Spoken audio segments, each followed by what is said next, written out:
E fala galera, beleza? Passando aqui para trazer mais um conteúdo para vocês. Bem, como eu já abordei sobre bradiarritmias, vamos encerrar o conteúdo de arritmias falando um pouco sobre taquiarritmias. É uma aula um pouquinho mais extensa, mas vamos encerrar com tudo nesse conteúdo de arritmias. Então o objetivo da aula de hoje é ensinar para vocês sobre o atendimento a um paciente com taquiarritmias, beleza? E o que eu pretendo abordar nessa aula, para contextualizar? Vamos falar um pouco sobre taquicardia sinusal, fibrilação atrial. Vamos aprender como realizar o diagnóstico, o prognóstico e o tratamento. Vamos falar sobre o protocolo OSASCO, todas as medicações utilizadas na taquiarritmias. E, primeiramente, vamos abordar sobre fibrilação atrial. E lá no final, vamos falar sobre outros tipos de taquiarritmias, certo? Então, como ter segurança para manejar o paciente com frequência cardíaca elevada? Então, ao final dessa aula, o objetivo é a gente saber responder essa pergunta, certo? Ter segurança para atender um paciente com frequência cardíaca elevada. Então, a gente sempre vai buscar. Chega um paciente grave, potencialmente grave até você sempre vai, claro, estabilizar esse paciente, monitorizar, e você sempre vai buscar o diagnóstico, o prognóstico e definir o tratamento do paciente. E com as taquiarritmias não é diferente. Então, um paciente que chega para você e ao você monitorizar, você nota que a frequência cardíaca dele está elevada, a primeira coisa que você deve fazer é você diferenciar. Esse ritmo se trata de um ritmo normal? É um ritmo sinusal? Ou é um ritmo anormal? Então pronto, chegou um paciente para você com frequência cardíaca elevada, ele já está monitorizado. O próximo passo é um ritmo normal? É um ritmo anormal? E como a gente vai saber isso? Um ritmo sinusal é um ritmo em que, do eletrocardiográfico, em que o paciente tem a onda P precedendo o QRS, com a frequência cardíaca elevada. A onda P é positiva em D1, D2, D3 e AVF, e a onda P é negativa em AVR. Então, para ser ritmo sinusal, tem que ter esses três critérios. Então, o paciente está monitorizado, ele está com a frequência cardíaca dele elevada, e você olha para a cardioscopia do paciente no monitor, e você vê que o ritmo eletrocardiográfico desse paciente tem onda P precedendo o QRS, onda P positiva em D1, D2, D3 e AVF, isso você vê através do eletrocardiograma, claro, e negativa em AVR. Então, preenchendo esses critérios, é um ritmo sinusal, e com a frequência cardíaca elevada, não necessariamente seja uma taquiarritmia, Pode ser, como vemos, a taquicardia sinusal. E sobre a taquicardia sinusal, é importante a gente saber as 5 principais causas de taquicardia sinusal. Então, as principais causas de taquicardia sinusal é infecção, febre, dor, ansiedade, hipovolemia. Basta a gente lembrar, que a taquicardia acompanha o choque hipovolêmico, Então a hipovolemia é uma das causas sim de taquicardia sinusal, e também a anemia. Então aquele paciente que está ali para você, se for uma taquicardia sinusal, você deve investigar o que está causando aquela taquicardia sinusal, e está aí para vocês as 5 principais causas de taquicardia sinusal. Então, qual é a taquiarritmia mais comum no mundo? A taquiarritmia mais comum do mundo é a fibrilação atrial. Então, nós falamos sobre a taquicardia sinusal, que é um ritmo normal com a frequência cardíaca elevada acima de 100. Já se tratando da taquiarritmias, que é um ritmo anormal, a mais comum entre as taquiarritmias é a fibrilação atrial. A fibrilação atrial vai ser a taquiarritmia que mais vai aparecer no seu plantão, certo? E é sobre ela que nós vamos abordar por um bom tempo, e após falarmos sobre fibrilação atrial, nós falamos sobre as outras taquiarritmias. E para dar cara à fibrilação atrial, falando um pouco sobre epidemiologia, como já falamos, a fibrilação atrial é a taquiarritmia mais comum no mundo. Cerca de 32 milhões de pessoas têm taquiarritmia.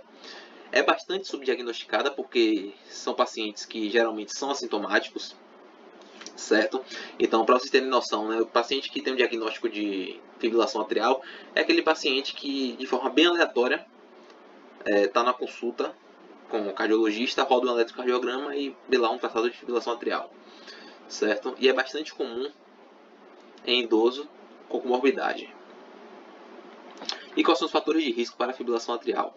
A idade, comorbidades, apneia obstrutiva do sono, diabetes, hipertensão, alterações estruturais do miocárdio, alterações autonômicas. Como sabemos, o nosso coração é inervado tanto pelo sistema nervoso simpático como parasimpático, e alterações autonômicas do sistema simpático e parasimpático podem gerar arritmias, tanto bradiarritmia como taquiarritmias, distúrbios hidroeletrolíticos, Sempre que pensamos, né, pensamos logo no distúrbio do potássio, que é uma das causas reversíveis, né, de parada cardiorrespiratória, que é uma das causas bastante comum de arritmias. Então a gente sempre também tem que avaliar os distúrbios hidroeletrolíticos e também o uso de medicações. Podem causar também arritmias. E quadro clínico, como é que esse paciente vai se apresentar para você? Então é um paciente que na maioria dos casos são assintomáticos. Geralmente eles se apresentam com mal-estar inespecífico e podem se apresentar com palpitações. Certo? Pronto. O diagnóstico, tem até um slide que eu coloquei mais à frente, que o diagnóstico a gente faz através do eletrocardiograma, obviamente. Mas sobre o prognóstico desse paciente, a gente avalia de acordo com a presença ou não dos critérios de estabilidade hemodinâmica. Se o paciente tiver um desses 5 critérios aí, é um paciente instável hemodinamicamente, é um paciente que não tem um bom prognóstico. Já se for um paciente que não tem nenhum desses critérios, é um paciente estável, que tem um bom prognóstico, certo? E a importância após você identificar a arritmia, o tipo de arritmia que o paciente tem, a gente vai para a avaliação do prognóstico, que é através dos critérios de estabilidade hemodinâmica. E nós devemos definir se esse paciente é estável ou instável, porque o tratamento para um paciente estável é um e o tratamento para um paciente instável é outro. E como a gente define a instabilidade? Investigando se o paciente teve diminuição do nível de consciência, se o paciente teve episódio de desmaio recente, se está com falta de ar, se está com dor no peito, se está com hipotensão. Tem outros guidelines que indicam, né, os critérios SHIA, né, que é os sinais de choque, se o paciente está com tempo de enchimento capilar aumentado, pulso filiforme, pele fria, também sinais, né, de insuficiência cardíaca congestiva, né, presença de B3, turgência de jugular, crepitação em base em edemas e membros inferiores, mas, no geral, os critérios que a gente usa para definir se o paciente tem ou não instabilidade hemodinâmica são esses 5, certo? Então, após você identificar a arritmia, a frequência cardíaca está elevada, você identificou o tipo de arritmia, o próximo você define o prognóstico desse paciente, que é através da presença ou não dos critérios de estabilidade hemodinâmica. E basta um para você definir um paciente como instável hemodinamicamente. E nós vamos ver que isso afeta na escolha do tratamento, certo? Então, o diagnóstico, obviamente, é feito através do eletrocardiograma. Então, através do eletrocardiograma, por mais que o paciente ali seja monitorizado, né, através da cardioscopia, você deve pedir o eletro de 12 derivações, certo? Além do eletrocardiograma, você vai também pedir eletrólitos, que nós sabemos, né, que os distúrbios hidroeletrolíticos estão relacionados com arritmias. Então, a gente deve acompanhar esses eletrólitos de perto. Principalmente potássio, obviamente. Também pedimos a função renal do paciente e também a troponina. Também pedimos a troponina como marcador de necrose miocárdica, porque sempre que estamos diante de um ataque à arritmia, é importante também investigar sinais de isquemia, não só pelo eletrocardiograma, que também dá para nos indicar sinais de isquemia, mas também através dos marcadores de necrose miocárdica, certo? Então, sobre a fibrilação atrial, como nós realizamos o diagnóstico de fibrilação atrial? Então, você olhou para o eletrocardiograma do paciente. Tem ou não onda P? Então, a ausência de onda P é um fator positivo para você diagnosticar a fibrilação atrial. A ausência de onda P, que é RS estreito. Quando eu falo que é RS estreito, entendam que é RS menor que 120 milissegundos, ritmo irregular e o intervalo RR irregular. Então, você olhou para o eletro do paciente, tem onda P, não tem onda P. Que é RS estreito ou largo, que é RS estreito. Ritmo regular ou irregular, ritmo irregular. Preencheu esses 3 critérios, você está diante de uma fibrilação atrial. Ok? E agora é importante, nós vimos que acabamos de falar sobre os critérios de instabilidade hemodinâmica, e nós vimos que um dos 5 critérios de estabilidade hemodinâmica é a hipotensão. Então é importante eu trazer aqui para vocês como a fibrilação atrial causa a hipotensão. O enchimento ventricular ocorre em 3 fases. Ocorre através da fase do enchimento rápido, daí vem o enchimento lento e vem uma parte do volume diastólico final que vem oriundo da contração atrial. Certo? 20% do volume do ventrículo antes da ejeção na artéria aorta vem da contração atrial. E qual o detalhe dessa informação? Qual o detalhe disso tudo? Na fibrilação atrial, o átrio não contrai. O átrio fica tremendo, fica tremulando. Com isso, ao não contrair, o ventrículo deixa de receber 20% do volume total final. Quando ele não recebe esse volume que era oriundo da contração atrial, ao ejetar sangue na aorta, ocorre a redução do volume sistólico final. certo? E podemos aqui olhar a fórmula do débito cardíaco e da pressão arterial. Com a redução do volume sistólico final, o que é que vai acontecer? Vai ocorrer a redução do débito cardíaco, do quanto de sangue está sendo ejetado na circulação sistêmica. Com a redução do débito cardíaco, ocorre também a redução da PA. Então, através da fibrilação atrial, você já sabe como a fibrilação atrial causa a redução da PA. Não tem a contração atrial, não tem o kick atrial, o ventrículo deixa de receber uma parte do sangue importante que ele receberia, deve chegar a cerca de 20% do seu volume de sangue que ele receberia, porque o átrio não contrai. Com isso, ele ejeta menos sangue na circulação. Ejetando menos sangue na circulação, ocorre a redução do débito cardíaco, obviamente, e a redução da pressão arterial. Beleza?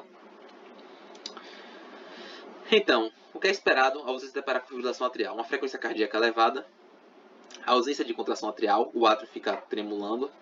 Pode também causar um ataque com homeopatia dilatada. E, se tratando de fibrilação atrial, em que o paciente é sintomático, a nossa principal preocupação com esse paciente são os eventos cardioembólicos, as complicações cardioembólicas. Certo? E nós vamos ver quais são os critérios para anticoagular ou não nosso paciente. Então, pensou em fibrilação atrial, você tem que fazer de tudo para esse paciente não ter eventos cardioembólicos, porque é o paciente que vai ficar sintomático. Certo? Você pode pegar ali no pulso periférico do seu paciente, ver um pulso arrítmico, mas é um paciente que vai estar sintomático. Certo? Então, a nossa preocupação são as complicações cardioembólicas, ok? E vale a pena frisar uma observação importante, que fibrilação atrial e acidente vascular encefálico andam juntos. Uma das principais causas de acidente vascular encefálico isquêmico é a fibrilação atrial, ok? E aí a tríade de Virchow, que é a tríade da formação de trombo, em que quando o átrio não contrai, fica tremulando, criaria um ambiente propício para estado sanguíneo e formação de trombo, e que é um dos tópicos da tríade de Virchow, que é da tríade da formação de trombos, que consiste na estase sanguínea, lesão endotelial e hipercoagulabilidade. Só para critério de curiosidades para vocês. Então, sobre o tratamento da fibrilação atrial, que é o tipo de taquiarritmia mais comum no mundo. Então, o tratamento consiste em 3 etapas. A primeira é o controle do ritmo, a segunda etapa é o controle da frequência e a terceira etapa é a etapa da anticoagulação. Certo? Então, é possível reverter o ritmo? Como realizar o controle da frequência cardíaca? É obrigatória a terapia anticoagulante? Nós vamos ver isso já já. Mas, para vocês não saírem desse slide, vocês anotam aí.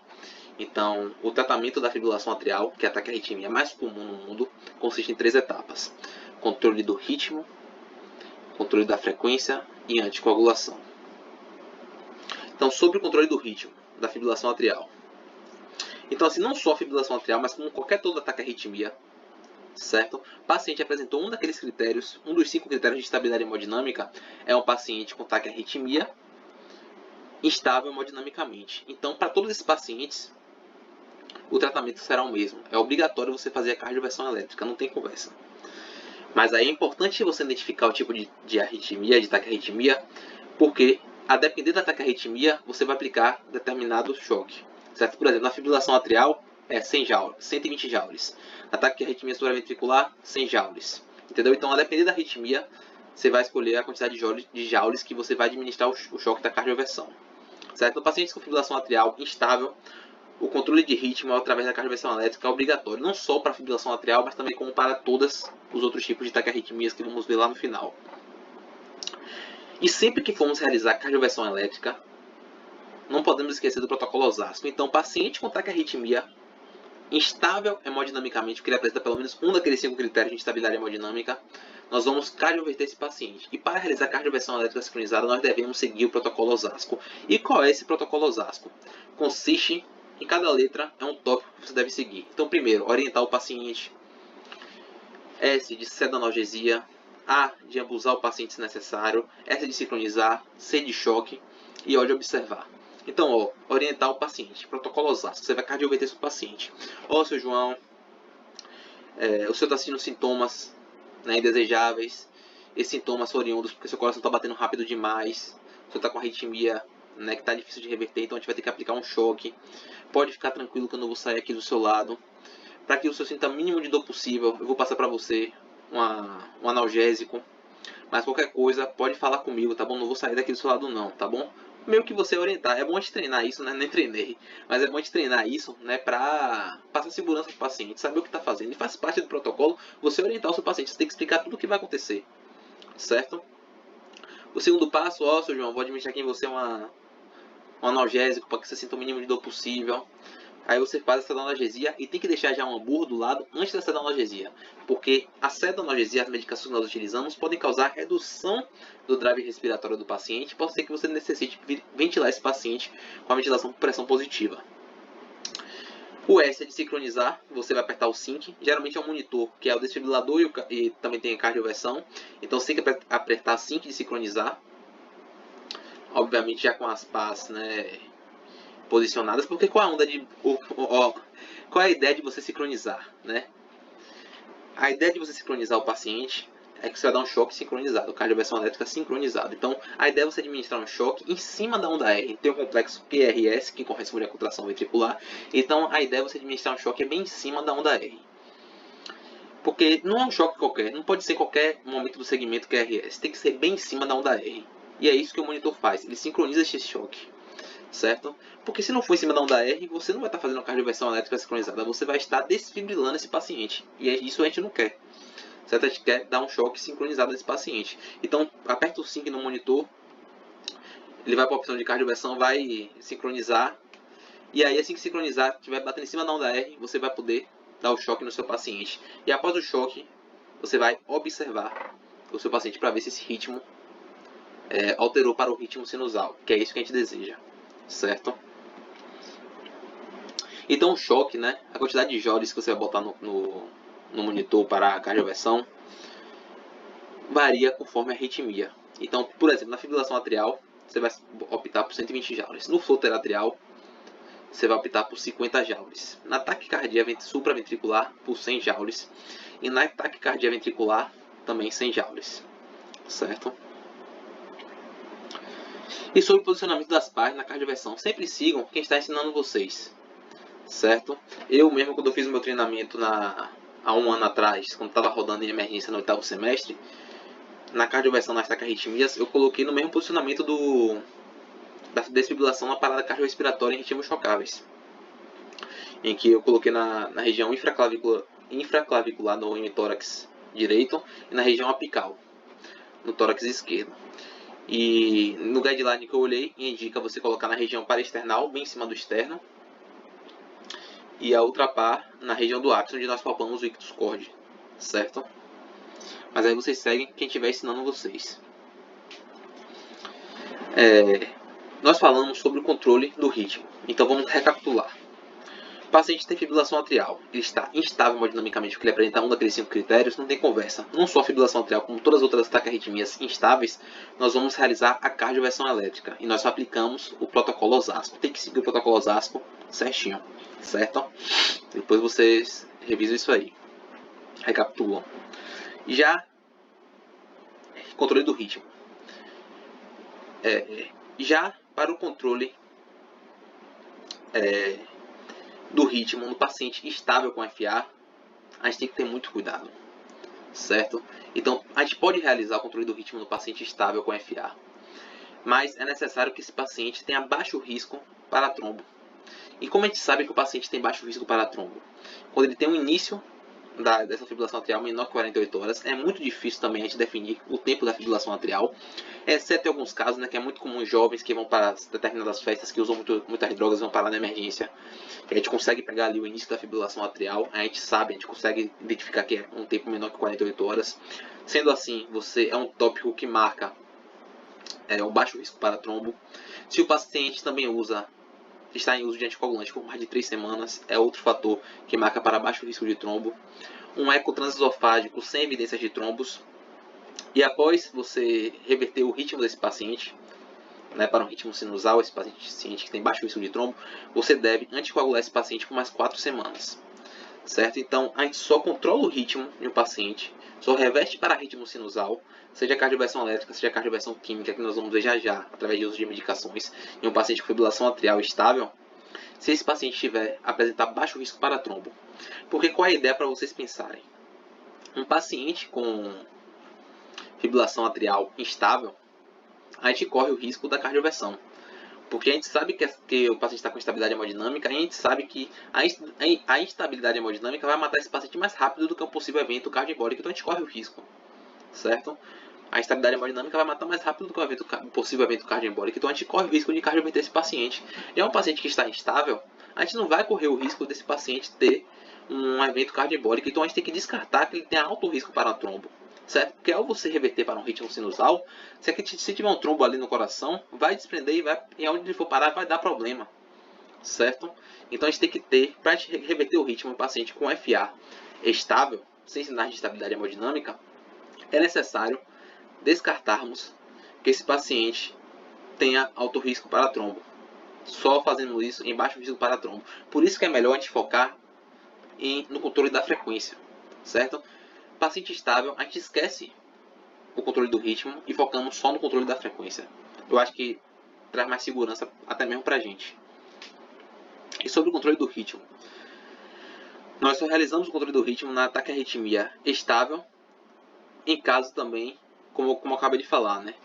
Nós só realizamos o controle do ritmo na taquiarritmia estável em casos de baixo risco para trombo, e o controle do ritmo pode ser feito através da cardioversão elétrica ou química. A cardioversão elétrica, através do monitor, nós posicionamos a par, sincronizamos e administramos o choque em cima da onda R. Já a cardioversão química, né, que é a alteração do ritmo para o ritmo sinusal, nós utilizamos através dos antiarrítmicos, a principal medicação é a amiodarona, e através da cardioversão, chamamos isso de cardioversão química, que é através do uso de medicações, certo?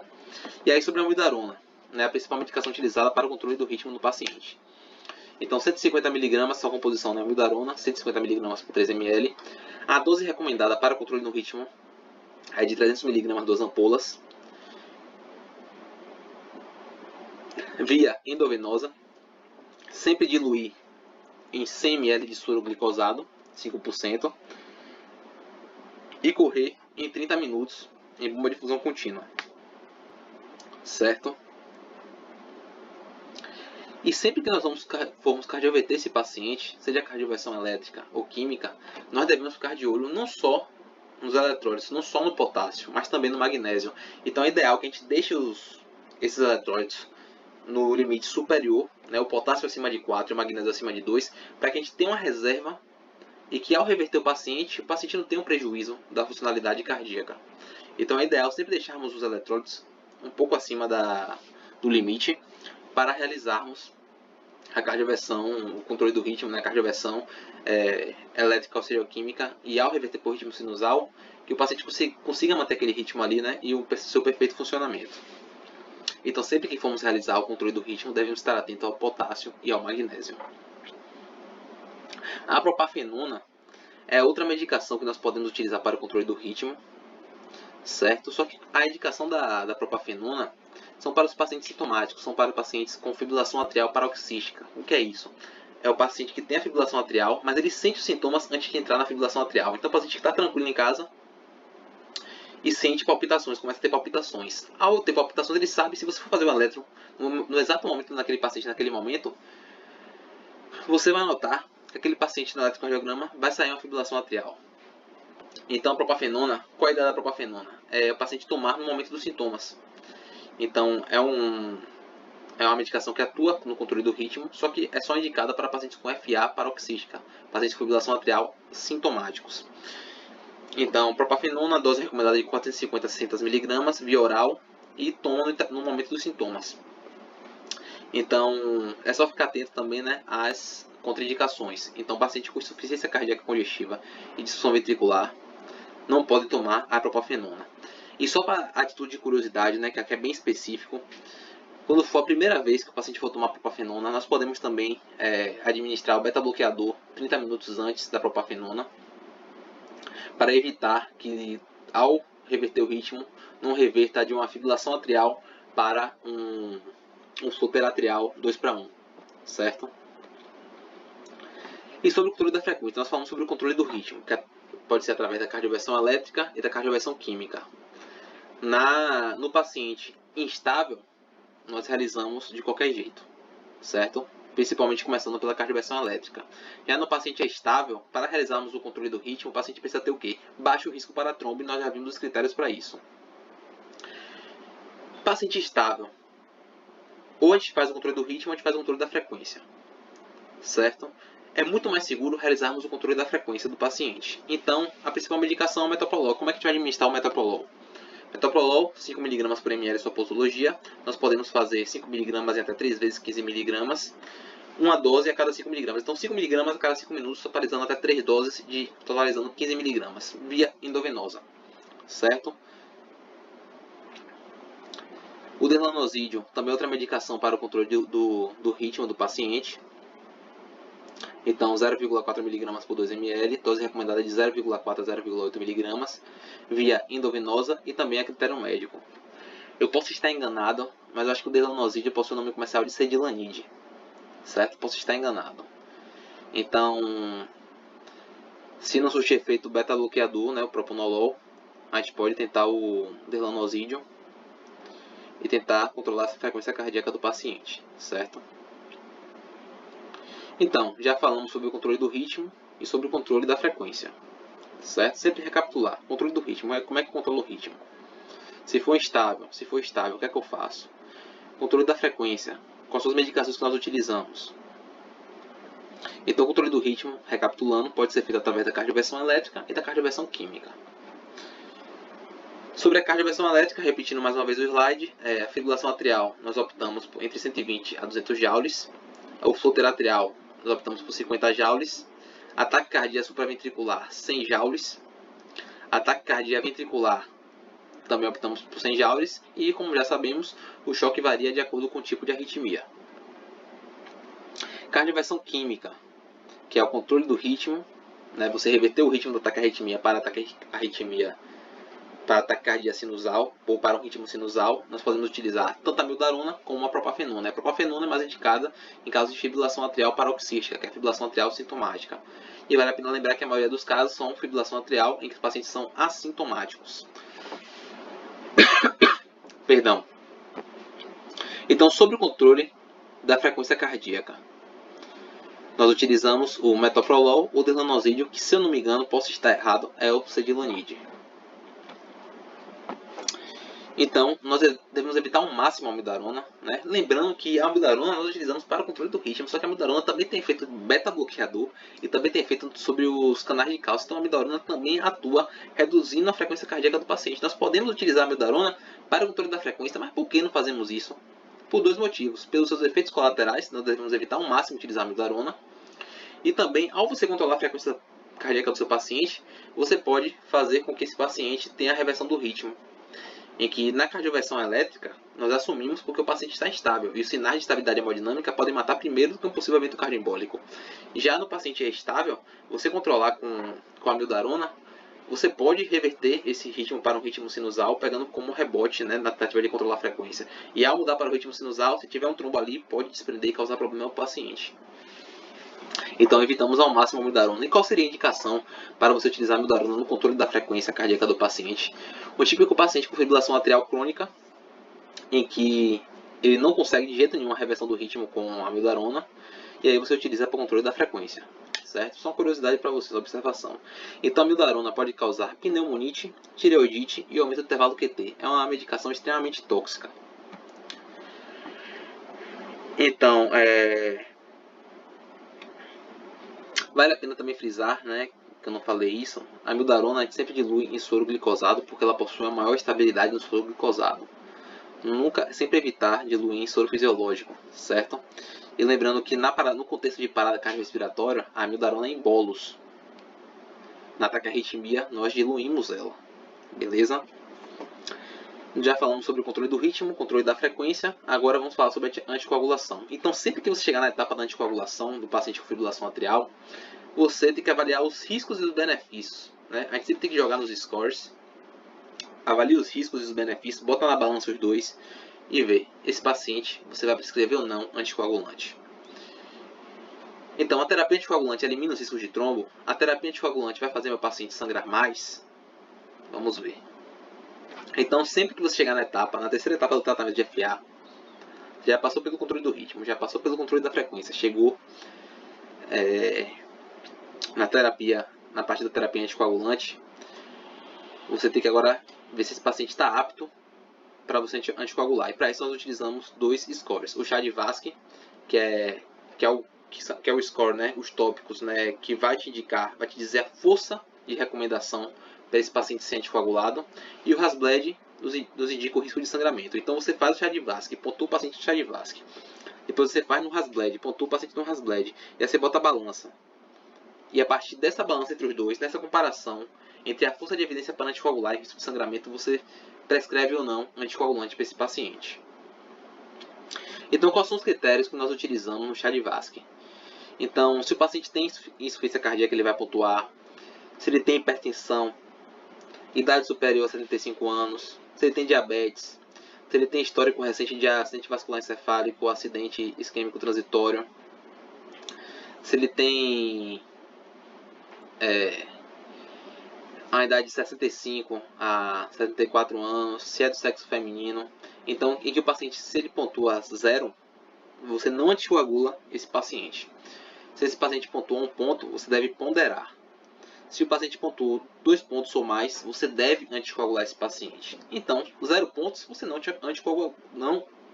anticoagula esse paciente. Esse paciente não vai aderir você não vai prescrever a terapia anticoagulante para esse paciente. Se ele tiver 1 ponto, como é que você vai ponderar? Você vai olhar para o Hasbled. Se ele tiver alto risco de sangramento, você não vai anticoagular esse paciente. E se ele tiver baixo risco para sangramento, você pode pensar em anticoagular esse paciente. Por isso que você sempre vai colocar na balança.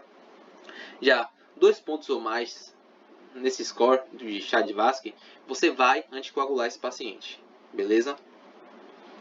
E no Hasbled nós avaliamos uma pressão arterial acima de 160 por 90, alteração, se o paciente tem ou não alteração renal hepática, acidente vascular encefálico, sangramento, histórico de sangramento, como é que está o RNI desse paciente, se ele tem uma idade superior a 65 anos e se ele faz uso de drogas, né, ou álcool.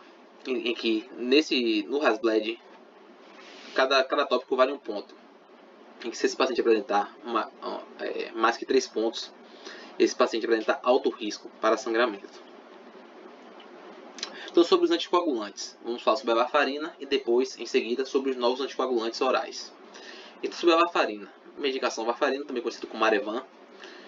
Caso você opte pela varfarina, você uma vez ao dia, via oral. E quais são as observações? Ela inibe diretamente os fatores da vitamina K dependentes.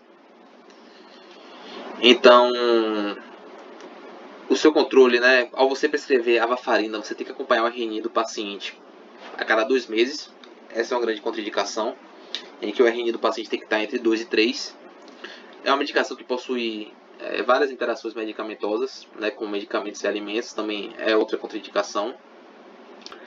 Caso esse paciente que você prescreveu varfarina, em uso de varfarina, ele tenha um sangramento importante, vamos supor, apareceu com melena na emergência, é um paciente que você pode prescrever vitamina K de 1 a 10 mg ou plasma fresco congelado 15 ml por quilo. Beleza? E sobre os novos anticoagulantes orais, nós vamos falar sobre a dabigatrana, primeiramente. A dabigatrana, também conhecida como Pradaxa, ela inibe o fator 2A. Podemos prescrever uma dose de 110 mg ou de 150 mg via oral de 12 em 12 horas. Sobre observações da dabigatrana, ela apresenta um maior risco de sangramento gastrointestinal. Quem usa dabigatrana apresenta um maior risco de sangramento gastrointestinal. Em caso de sangramento importante, né, chega um paciente utilizando dabigatana com sangramento da emergência, você pode utilizar o complexo protrombínico de 15 a 50 UI por quilo. Pode também, né, o paciente pode também realizar diálise e também você pode prescrever para o paciente o hidraxuzumab, né, o Praxibide, só que é uma medicação muito cara. Então, a dose do complexo protrombínico nesse paciente que está sangrando, para você conter esse sangramento, vai depender do RNI do paciente. Então, se ele tiver com RNI entre 2 e 3,9, você vai prescrever 25 unidades por quilo do complexo protrombínico. Se esse RNI tiver entre 4 e 5,9, você vai prescrever 35 unidades por quilo. E se esse RNI tiver maior que 6, você vai prescrever 50 unidades por quilo. Sobre a rivaroxabana, conhecido como Xarelto, ela inibe o fator XA. A dose você pode dar de 15 mg ou 20 mg via oral uma vez ao dia. Quais são as observações? Apresentar alto risco de sangramento. Em caso de sangramento importante, Você pode também prescrever o complexo protrombínico entre 15 a 50 unidades por quilo. E possui como antídoto também, se você tiver disponível, o andexanate alfa. Sobre a pixabana, também conhecida como Eliquis, inibe o fator XA, dose de 2,5 a 5 ou 5, via oral de 12 em 12 horas. Algumas observações sobre a pixabana. Paciente idoso com baixo peso e creatina acima de 2,5, nós utilizamos a dose de 2,5 mg da pixabana. Se sangramento importante, se esse paciente tiver um sangramento importante, você pode prescrever o complexo protrombínico de 15 a 50 unidades por quilo ou o andexanate alfa, beleza? Sobre a indoxabana, também conhecida como lixiana, inibe o fator XA. Eu não sei se teve algum erro aí no slide, galera. Depois vocês confiram o nome aí, beleza? Posso ter me passado, porque eu coloquei a pixabana embaixo. Mas vamos falar sobre a indoxabana, beleza? Porque aqui atrás eu falei sobre a pixabana, então... Bom, esse slide é sobre a indoxabana, que eu acho, né, posso estar errado, que o nome comercial é lixiana. Inibe o fator XA. A dose recomendada é de 30 mg a 60 mg, via oral, uma vez ao dia. Então, observações sobre a indoxabana. Em caso de alto risco para sangramento, nós utilizamos a dose de 30 mg. Em caso de sangramento importante, ou você prescreve o complexo protrombínico de 15 a 50 unidades por quilo, ou também a andexanate alfa, beleza? E comparando a varfarina, né, com os novos anticoagulantes orais. Quais são as vantagens e desvantagens dos novos anticoagulantes orais? Os novos anticoagulantes orais, eles inibem diretamente os fatores de coagulação, apresentam poucas interações medicamentosas, apresentam um bom perfil de segurança, então você não precisa ficar acompanhando o RN do paciente em 2 em 2 meses, apresenta um bom perfil de segurança. Bem, as contraindicações para os NOACs, né, são casos de estenose mitral e prótese valvar, e também vale ressaltar que é uma medicação, né, com preço elevado. Se o paciente apresentar sangramento em uso de varfarina, o que é que você vai fazer? O paciente chega para você com sangramento e você sabe que ele usa a varfarina. Você vai primeiro estabilizar seu paciente, segundo você vai suspender a varfarina, e aí você pode administrar o plasma fresco congelado ou vitamina K. Se chega um paciente para você sangrando e ele utiliza os novos anticoagulantes orais, então você vai estabilizar o paciente, fazer o exame físico ABCDE, exames laboratoriais, você vai suspender o novo anticoagulante oral, você pode fazer a ressuscitação volêmica e também uma transfusão sanguínea se necessário. Se o sangramento for inferior a um tempo de 2 horas, você pode também dar carvão ativado. E se o antídoto estiver disponível, né, como exemplo da Donexanet Alpha, né, que é antídoto para 3 tipos de NOx, você pode também administrar esse paciente. E sobre os outros tipos de taquiarritmias, né, nós terminamos fibrilação atrial. Falamos tudo sobre fibrilação atrial. Falamos sobre o tratamento, certo? Abordamos muita coisa sobre fibrilação atrial. E aí vamos supor, né, que o paciente chega para você e você sabe que ele está com a frequência cardíaca elevada. O ritmo sinusal geralmente vai até 140 batimentos por minuto.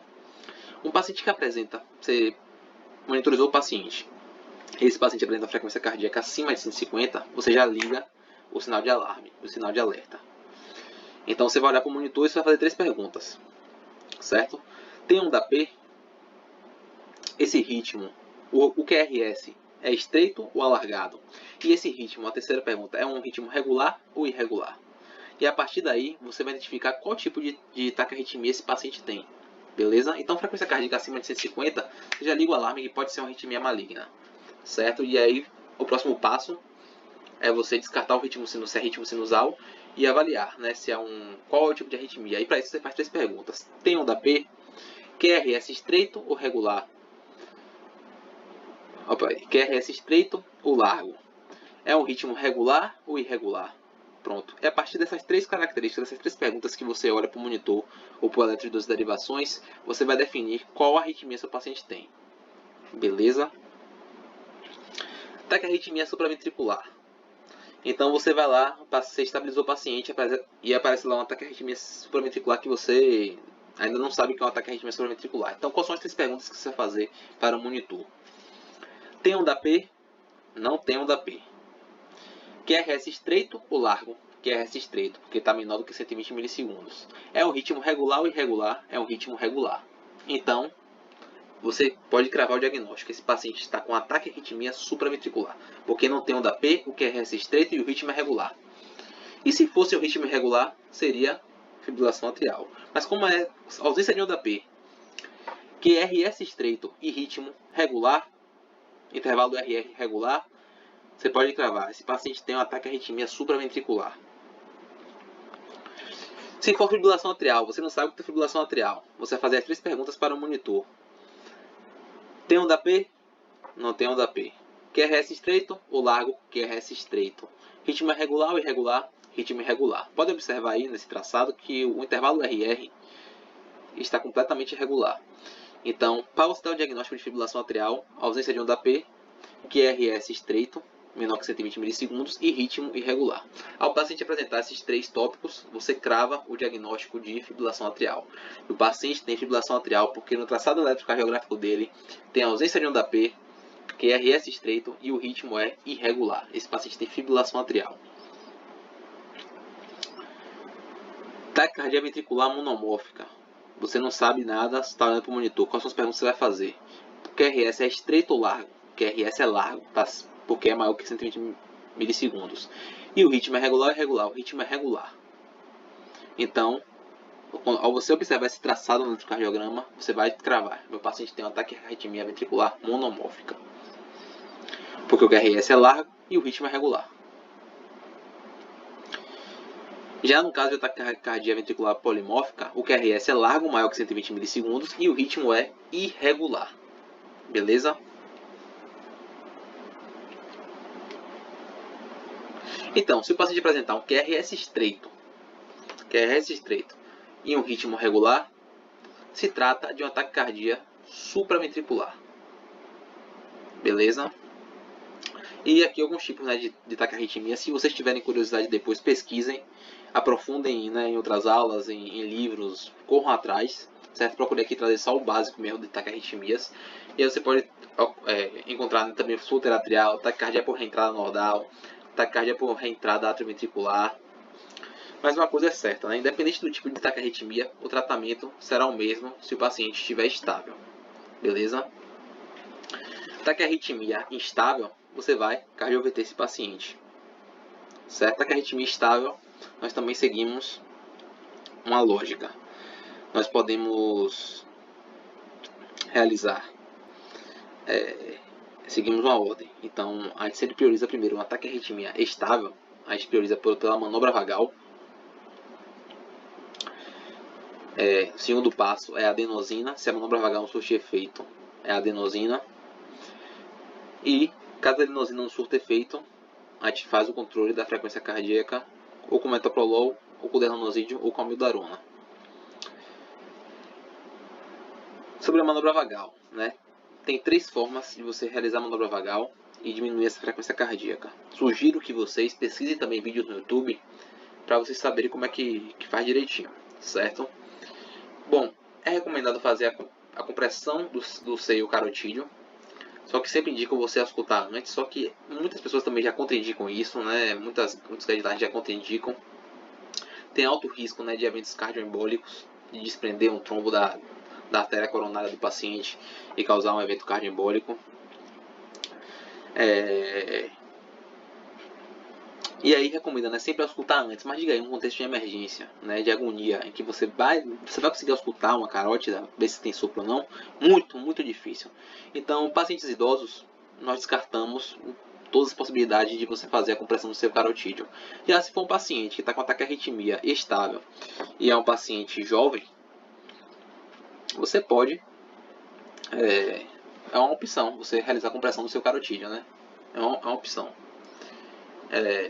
Se não surtir efeito, quer dizer, se não surtir efeito não, né? Devemos optar, né, a recomendação que a gente opte pela manobra de Valsalva, certo? E tem a padrão e a modificada. Procurem vídeos sobre a manobra de Valsalva, né? Em que a observação é que a manobra modificada apresenta uma superioridade em relação à padrão. Então, como é que funciona? O paciente está sentado, você está do lado dele, pede para ele empurrar, né, assoprar o êmbolo de uma seringa por 15 segundos. Após 15 segundos assoprando, fazendo força, você deita o paciente e eleva os membros inferiores do paciente. Você pode precisar um vídeo aí depois. E após 15 segundos, deitado com os membros elevados, você senta o paciente novamente. Beleza? Assim que a gente faz a manobra de Valsalva modificada. Certo? Sobre a adenosina. A adenosina, ela é a única medicação, observação aqui para vocês, ela é a única medicação fora da parada em que você faz a elevação do membro superior mais a administração de um flush com soro fisiológico, né? E tudo isso para que a medicação chegue o mais rápido possível no seu local de ação, porque é uma medicação com a meia-vida muito curta, certo?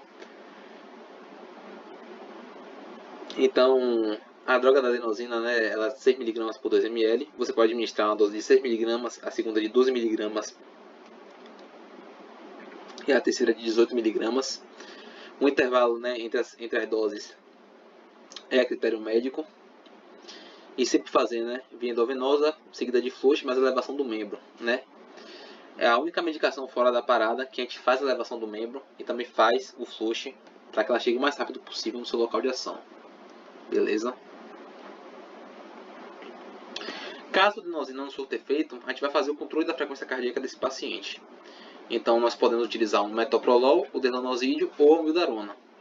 E sempre nós vamos buscar o fator desencadeante dessa taquiarritmia e também sempre caminhar para avaliação ambulatorial, certo? Então, se for uma taquicardia ventricular monomórfica, né, que é uma taquicardia ventricular regular, ritmo regular, se o paciente estiver estável, você pode fazer a amiodarona. Se o paciente estiver instável, obviamente nós vamos fazer cardioversão elétrica sincronizada. E sempre nós vamos também investigar isquemia, certo? A gente pode realizar a internação do paciente e só dar alta ao paciente após a avaliação do especialista. Porque se você dá alta de qualquer jeito, tem alto risco de morte súbita. Falando novamente sobre a amiodarona. A amiodarona é 150 mg a 3 mg, 150 mg por 3 ml. A dose recomendada é de 300 mg, né, 2 ampolas, endovenoso, diluir 250 mg de soro glicosado, 5%, correr em 30 minutos. Então, se não resolver, nós realizamos a cardioversão elétrica e sempre investigar isquemia e internar o paciente. Beleza? E também, né, podemos também fazer, né, a amiodarona de manutenção. Após você reverter o ritmo, nós podemos fazer ela por bomba de infusão por 24 horas. Então, pegamos 900 mg, 6 ampolas, diluímos em 250 ml de soro glicosado e botamos para correr na bomba de infusão contínua por 24 horas, iniciando a 11 ml por hora, certo? Para você manter, evitando que o paciente volte a ter arritmias. E se o QRS for largo, mas o ritmo irregular, você pode estar diante, né, de uma taquicardia ventricular polimórfica, que é o grande exemplo da taquicardia ventricular polimórfica, que é até um exemplo de parada, é o torsade de Puan. Você também pode se deparar, né, com a fibrilação atrial mais Wolfson-Parkinson-White, que é impossível o paciente estar estável, o paciente que era de fibrilação atrial mais Wolfson-Parkinson-White, é impossível o paciente estar estável, então você também vai desfibrilar esse paciente. Mas aí é mais a fim de curiosidade, certo? Vocês pesquisam depois aí aprofundam, certo? Em que o tratamento para torsade de Puan, para TV ventricular polimórfica, do tipo torsade de Puan, é o sulfato de magnésio. Sobre o sulfato de magnésio, nós utilizamos sulfato de magnésio 10%, né, 10 ml, na dose de 1 a 2 gramas, via endovenosa, em que diluímos em soro fisiológico 100 ml. E botamos para correr em 30 minutos. QRS alargado, mais ritmo irregular, você pode estar diante de fibrilação atrial mais Wolfson-Parkinson-White e nós desfibrilamos esse paciente, porque é impossível esse paciente estar estável. Depois pesquisa aí o traçado para vocês verem. Tópicos importantes para encerrar a aula. Então, o que é que vocês têm que, para finalizar a aula, vamos falar sobre os principais tópicos que vocês não podem sair sem saber. Então, a fibrilação atrial, a arritmia mais comum do mundo. Sempre se lembre do tripé do tratamento da fibrilação atrial, que consiste no controle do ritmo, controle da frequência e anticoagulação. Fibrilação atrial instável, a gente vai cardioverter o paciente 120 a 200 joules. Se for estável, nós podemos realizar o controle do ritmo ou o controle da frequência. Nós só realizamos o controle do ritmo se ele tiver baixo risco para trombo. Se ele tiver alto risco para trombo, nós optamos pelo controle da frequência. E aí você se lembra as medicações que nós utilizamos para cada um. Na anticoagulação, sempre anticoagular o paciente, avaliar a força de evidência para esse paciente, para o perfil do paciente ser anticoagulado e o risco de sangramento. Colocar na balança e definir se o paciente deve ou não ser anticoagulado. Então, na tomada de decisão para anticoagulação, nós utilizamos critérios de Chadivasky e Hasbled, né, que é sobre as medidas de sangramento, obviamente. Toda e qualquer taquiarritmia com instabilidade hemodinâmica, a conduta é cardioversão elétrica. E nós aplicamos o protocolo Osasco. E aí você deve saber cada letra decorada na sua cabeça. O O é o quê? O S é o quê? O A é o quê? Então, O, você vai orientar o paciente sobre o procedimento. S, de pseudoanalgesia. A, de ambusar o paciente se necessário. S, de sincronizar. C, administrar o choque. E O, de observar o paciente. Um ataque cardíaco supraventricular estável, você vai realizar a manobra vagal. Se a manobra vagal modificada não surtir efeito, você vai administrar adenosina. No ataque cardíaco ventricular estável, você vai realizar a mildarona. Se a mildarona não surtir efeito, você pode realizar também a cardioversão elétrica. Beleza? Lembrando que ataque cardíaco ventricular é também um ritmo de parada. Só que o que vai diferenciar o protocolo de parada cardiorrespiratória para um protocolo de taquiarritmia é a presença ou não de pulso central. Beleza? E sempre investigue isquemia no paciente com ataque cardíaco ventricular e interne para observação. Beleza? Então esses são os tópicos mais importantes da aula. Espero que eu tenha ajudado vocês. Certo? Espero que vocês tenham gostado. E é isso aí, galera. Tamo junto sempre. Valeu, um abraço e até a próxima.